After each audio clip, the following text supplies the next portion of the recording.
Apfel, Ananas, Feigenkaktus. Was denkt ihr? Was haben die gemeinsam? Kann man Leder herstellen? Veganes Leder. Klingt crazy. Leder aus dem Apfel?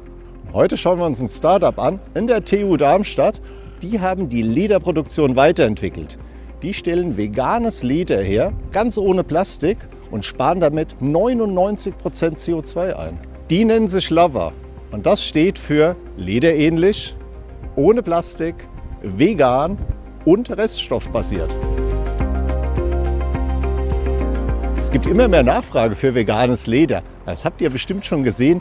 Autohersteller werben ja jetzt schon damit, dass sie für ihre Innenausstattung nur noch veganes Leder benutzen. Fühlt sich an wie meine Ledercouch zu Hause. Riecht aber gar nicht. Eigentlich wie echtes Leder. Und hier stehen die drei Gründer. Lukas, Montgomery und Julian. Geschäftsmodelle sollen ja immer ein Problem für den Kunden lösen. Wie kommt man da jetzt ausgerechnet auf veganes Leder, Lukas? Genau, also bei uns geht es nicht darum, einen Prozess ein klitzekleines bisschen besser zu machen, ein bisschen grüner zu machen, sondern wir haben uns wirklich die Frage gestellt, wie können wir aufgrund dieser massiven Missstände, die es in der Textilindustrie gibt, wie können wir komplett neu denken, mit einer komplett neuen Idee, Materialien neu herzustellen auf einem grünen Fundament. Veganes Leder gibt es ja jetzt schon ein bisschen länger. Was macht ihr anders? Die Frage kann dir am besten Julian beantworten. Und ich bin jetzt bei Julian im Labor. Was macht ihr anders? Wo soll ich anfangen? Also im Prinzip könnte man sagen, alles. Wenn wir uns mal so ein Kunstleder hier anschauen, dann sieht man immer auf der Rückseite, hat man ein Textil, manchmal ist das Baumwolle, manchmal ist es auch aus Plastik. Und obendrauf hat man dann eine Schicht, die sieht so ein bisschen nach Leder aus, da ist eine Ledernarbung reingeprägt und dazwischen hat man noch ein Füllmaterial. Das heißt, aber hier oben, wo man dann eigentlich drauf sitzt, das ist immer Kunststoff, das ist PU, das ist PVC. Jetzt wieder zu den veganen Ledern.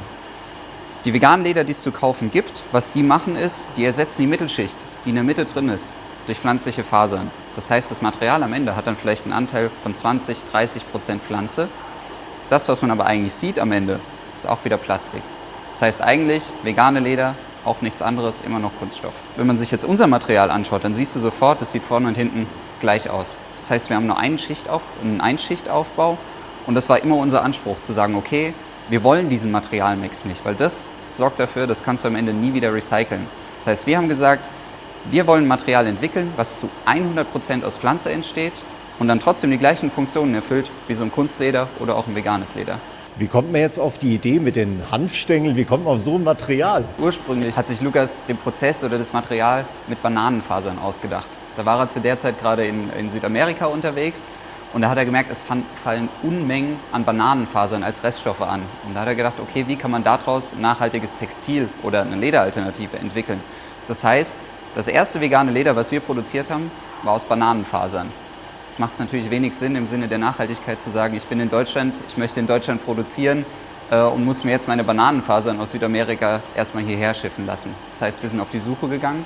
Was gibt es in Deutschland für Fasern, die als Reststoffe anfallen und die sich dann für unser Material eignen? Also stellt ihr dieses Leder hier aus Reststoffen her? Ganz genau. Das war immer unser Anspruch, dass wir sagen, im Sinne der Nachhaltigkeit, wir nehmen einen Ausgangsstoff, in den nicht extra Ressourcen reingesteckt werden müssen, damit wir unser Material daraus herstellen können, sondern der sowieso schon da ist. Jetzt seid ihr noch hier in der TU Darmstadt zu Hause, startet mit der Produktion, habt jede Menge Anfragen. Wie könnt ihr euch denn da retten? Wir kriegen tatsächlich jeden Tag Anfragen rein aus der ganzen Welt und aus allen möglichen Branchen, die bis jetzt Kunst- und Echtleder verarbeitet haben. Also dazu gehört der Mittelständler, der Lederwaren herstellt, dazu gehören aber auch internationale Sportartikelhersteller und Modeunternehmen und auch Automobilkonzerne und es gibt sogar Anwendungen in der Möbelindustrie beispielsweise. Und ist eure Produktion schon so weit, dass ihr die ganze Nachfrage befriedigen könnt? Nee, genau darum geht es jetzt. Also die Unternehmen kennen unser Material, so wie wir es im Labor produzieren können und sind wirklich heiß drauf. Und unsere große Aufgabe für dieses Jahr wird es sein, die Qualitäten, die wir hier im Labor herstellen können, in einem kontinuierlichen Prozess auf einem industriellen Niveau zu produzieren. Ihr seid zu dritt bei Lover und ihr kennt euch schon seit der Schulzeit. Wie hilft das, euer Thema voranzutreiben? Also es ist auf jeden Fall ein sehr, sehr großes Grundvertrauen da. Wir kennen uns seit der 9. Klasse, haben sehr viele gemeinsame Erfahrungen, die wir halt was man so erlebt, wenn man in Kindheit Jugendlicher ist. Und jetzt haben wir uns halt für dieses Projekt und für dieses Startup wieder zusammengetan und bringen das jetzt gemeinsam zusammen nach vorne. Und wenn da hinter so einem Startup, hinter einer Firma auch noch eine Freundschaft steht, dann gibt es halt nochmal extra Energie, um sowas nach vorne zu bringen. Das heißt, ihr seid euch immer einig. Also einig sind wir uns natürlich nicht immer, aber man kann über alles diskutieren, man kann sich auch streiten und das gehört auch dazu bei einer guten Kultur einfach. Ja. Also dass man sich danach auch wieder verträgt und das, ja, also die Basis ist einfach so, dass man über alles reden kann. Wie geht denn der Weg jetzt für euch weiter? Was ist als nächstes geplant? Um die Anfragen, die wir ja täglich reinbekommen, bedienen zu können, müssen wir unsere Produktion aufbauen und dafür brauchen wir eine ausreichende Finanzierung.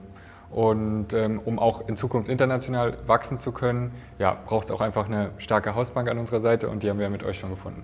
Das höre ich natürlich gerne und seid sicher, ich komme wieder zu euch zurück. Ich will ja sehen, wie es weitergeht. Ist doch mal ein ganz anderer Ansatz, die Produktion neu zu denken. Also nicht nur zu optimieren, sondern mal sagen, ich schaue mir mal die Produktion auch genauer an.